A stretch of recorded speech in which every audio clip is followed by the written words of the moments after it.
हाँ, हम मानते हैं कि हम दुनिया के सबसे बुरे पिता हैं, लेकिन हमें अब भी नहीं लगता कि हमने कोई गलत फैसला लिया था। और जिस आदमी के बदलने की कोई गुंजाइश ही नहीं है, उसके लिए क्यों अपने आप को कष्ट दे रहे हो तुम दोनों? कैसे जल गए हैं तुम दोनों के हाथ? सुबह तक घाव बन जाएगा। जो घाव आपने दिए हैं उसके सामने तो ये कुछ भी नहीं है। ये तो 2 दिन में ठीक हो जाएंगे, मगर जो हमारे सपनों को आग लगा के हमारे दिल को जो घाव आपने दिए हैं उसका क्या? उनका क्या इलाज है आपके पास? ये क्या इलाज करेंगे? इन्हें तो बस दूसरों को हर्ट करना आता है बस। और अगर दर्द देना आता है तो फिर अपनों को तड़पते हुए देखने की भी आदत डाल लीजिए। आपके पापों का प्रायश्चित है। और अगर आग लगा ही दी तो फिर अपनों को जलते हुए देखना भी पड़ेगा और सहना भी पड़ेगा। श्लोक,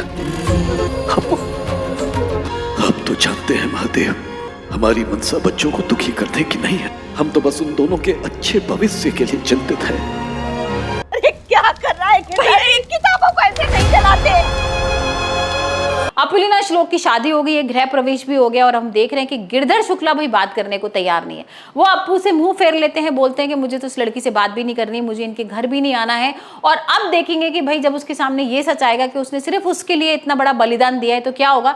हाल फिलहाल भाई यहाँ पर गिरधर शुक्ला को नहीं पता है कि अपुलिना ने क्यों शादी की है, क्या दबाव था, क्या रीजन था, लेकिन हाँ वो अपनी माँ को जरूर बता देती है। और माँ भाई सुनकर ना एकदम से बहुत ज्यादा इमोशनल हो गई है, वचन भी दे देती है अप्पू के भाई तुम पापा को नहीं बताओगे, क्योंकि अगर तुमने पापा को बताया तो मुझे वो यहाँ रहने नहीं देंगे, यहाँ से ले जाएंगे।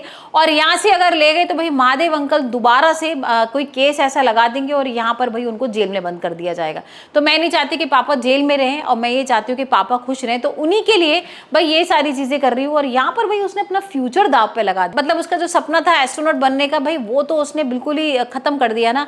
और यहाँ अब जो श्लोक है उसको भी यही समझ में आ रहा है कि अप्पू तो बहुत ज्यादा भाई घमंडी है, बहुत ज्यादा धोखेबाज है और वो तो सिर्फ ऐसी बातें करती रहती है, फ्यूचर में उसको ये बनना है वो बनना है। उसने अपनी जिंदगी तो बर्बाद की कि मेरी भी जिंदगी बर्बाद कर दी। अब यहाँ पर ना उसको ये नहीं पता है कि भाई उसने क्यों यह शादी की थी, किस दबाव में शादी की है और क्या ऐसा रीजन था जिसकी वजह से उसने अपना फ्यूचर इतना बड़ा दांव पे लगा दिया। अब देखेंगे कि जब ये सच आएगा तब क्या होने वाला है। लेकिन हाल फिलहाल तो यहाँ पर गृह प्रवेश हो रहा है अपुलिना का। अब सरस्वती पहले तो आती नहीं है गृह प्रवेश के लिए, लेकिन हाँ जब उसे पता लगता है कि भाई श्लोक का भी गृह प्रवेश करना है, उसकी भी आरती करनी है, तो वो आ जाती है। और अब देखते हैं कि किस तरीके से वो बदला लेगी अप्पू से, क्योंकि भाई उसने शुरुआत कर दी है। यहाँ पर उसको साड़ी वगैरह भी दे दी है, गहने भी दे दिए और उसको पूजा कराने के लिए भाई मंदिर लेके जा रही है। अब यहाँ क्या चाल चलती है अप्पू के संग ये तो कह रहे हम आने वाले एपिसोड में ही देखेंगे। लेकिन हाल फिलहाल तो यहाँ पर भाई श्लोक को लग रहा है कि अप्पू ने बहुत गलत किया है, उसने धोखा दिया है। यहाँ इन दोनों के बीच में गलतफहमी पैदा हो गई, क्योंकि अपुलिना को भी यही लग रहा है कि ये लड़का तो मुझसे प्यार करता था लेकिन इसे तो बार बार पढ़ने जाना था, तो फिर इसने शादी क्यों कर ली।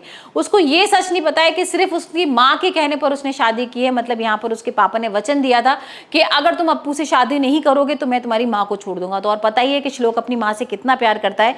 तो यहाँ भाई दोनों ने अपने माँ बाप के लिए इतना बड़ा बलिदान दिया है और अब देखते हैं जब ये सच सामने आएगा तब क्या होगा। हाल फिलहाल तो यहाँ पर इन दोनों के बीच में एक प्यारी सी नोकझोंक देखने को मिलने वाली है।